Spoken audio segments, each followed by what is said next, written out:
Hello à tous, c'est Julien Reynard d'Investir.us. Je suis ravi de vous retrouver pour cette nouvelle vidéo. Alors aujourd'hui, on va parler immobilier aux États-Unis, plus particulièrement en Floride. Je vais vous donner quelques pistes pour que vous compreniez comment est-ce que l'on loue les biens sur la côte ouest de la Floride où je fais de l'immobilier. C'est parti!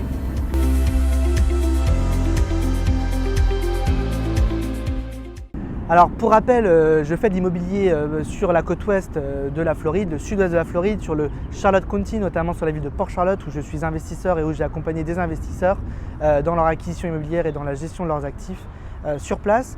Donc je vais vous donner les trois hypothèses pour tout simplement que vous compreniez comment est-ce qu'on fait du rendement sur cette partie-là de la Floride et quelles sont les différentes stratégies. La première stratégie, c'est bien sûr de mettre son bien sur le marché pour faire de la location long terme. Alors l'enjeu de la demande locative évidemment fait que vous allez louer très facilement votre bien si on est au marché avec les bonnes projections bien sûr de loyer. Maintenant, vous n'allez pas avoir des rendements qui vont être fantastiques sans doute.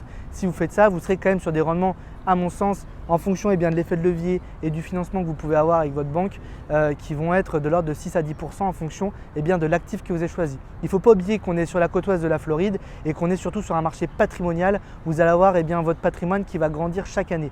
Pour rappel, l'année dernière, en 2020, nos actifs ont progressé de 20% sur Port Charlotte. On a vraiment une valorisation de nos biens qui est excellente.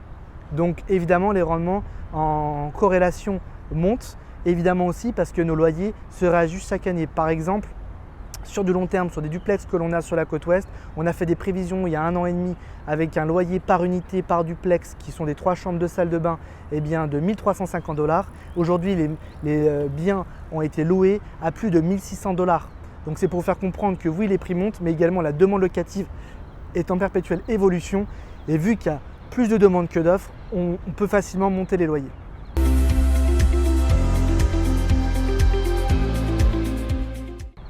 Le long terme, ça peut être une bonne solution sans risque.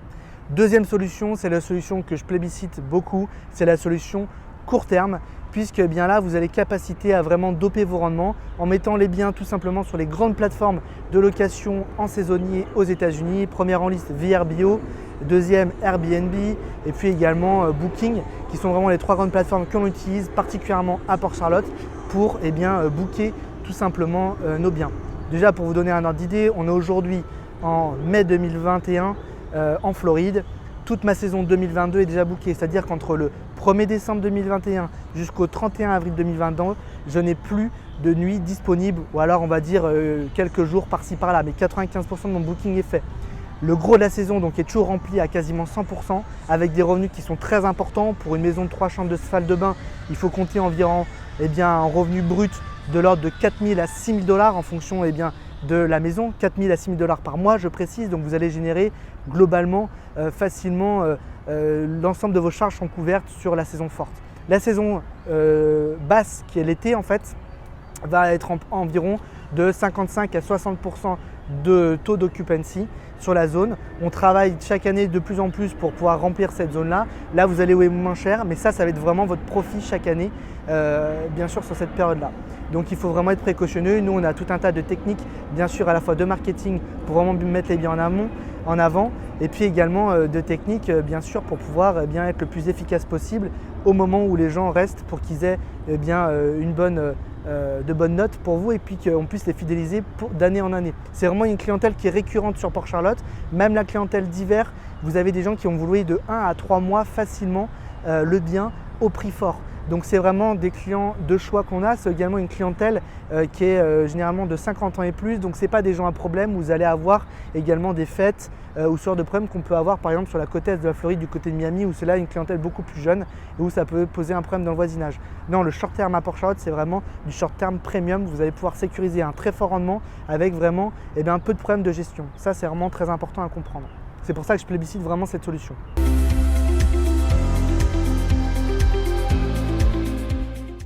Il y a une troisième solution que j'appelle la solution hybride, c'est-à-dire que vous allez pouvoir mettre le bien sur le marché une partie de l'année et une autre partie de l'année, vous allez vraiment l'advertiser sur les plateformes les plus en vue pour faire du court terme, que je viens d'évoquer un peu plus tôt. Donc clairement, la saison forte qui est l'hiver, vous allez vraiment mettre votre bien sur Vrbo, Airbnb et Booking, et là on va pouvoir engranger le maximum de revenus. Et sur la saison basse, on pourra faire le choix de mettre le bien sur Zillow par exemple pour pouvoir générer un bail de 6 mois par exemple et tout simplement proposer le bien sur une location on va dire plutôt longue durée.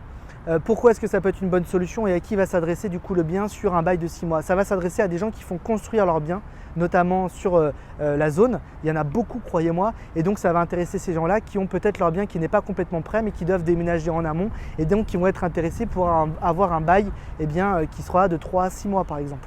Mais vous allez malgré tout pouvoir leur faire payer un prix assez cher parce que vous allez avoir un bien qui va être meublé, avoir un bien potentiellement, vous allez pouvoir intégrer beaucoup de coûts et donc le refacturer aux locataires potentiels. Il ne faut pas oublier non plus que ce type d'offre n'est pas très commune et donc au lieu que les gens prennent un bail d'1 an et qu'ils gaspillent 6 mois finalement de bail, s'ils doivent s'engager sur un bail d'1 an, vous savez qu'aux États-Unis, un bail est un contrat, donc si vous signez un bail d'1 an, vous devez payer 12 mois. Sinon, vous allez avoir des antécédents, vous allez avoir une note qui va être mise sur votre crédit score par le propriétaire. Donc c'est pour ça que ça peut les intéresser seulement de payer 6 mois, même si c'est un peu plus cher que s'ils avaient pris un bail d'1 an au mensuel, ça restera toujours moins cher que de payer le bail d'1 an.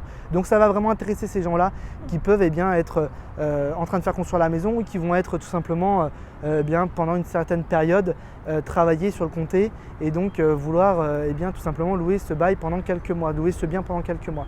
Donc ça peut être une très bonne solution aussi à voir au cas par cas. Ça peut être bien pour des biens par exemple qui n'ont pas de piscine parce qu'il faut savoir que les biens dans le court terme sont vraiment très publicités en piscine. Même si vous n'avez pas de piscine sur la période d'hiver, vous allez louer puisqu'il n'y a jamais rien à louer sur la période forte à Port-Charlotte pour les gens qui veulent venir faire un séjour court. Donc c'est pas un problème, mais sur la période creuse ça peut être plus compliqué de trouver des locataires en court terme, donc ça peut être une bonne solution pour ces biens là qui sont moins onéreux et du coup on va pouvoir sécuriser un rendement là-dessus qui sera quand même très intéressant. On est sur des rendements généralement qui vont être de l'ordre de 8 à 10% net minimum, voire parfois beaucoup plus haut. Évidemment si on est sur du short terme, certains biens peuvent produire beaucoup plus de revenus après toutes les charges payées encore une fois et notamment les frais de gestion qui sont plus élevés. Nous quand on s'en occupe on charge 15% de frais de gestion.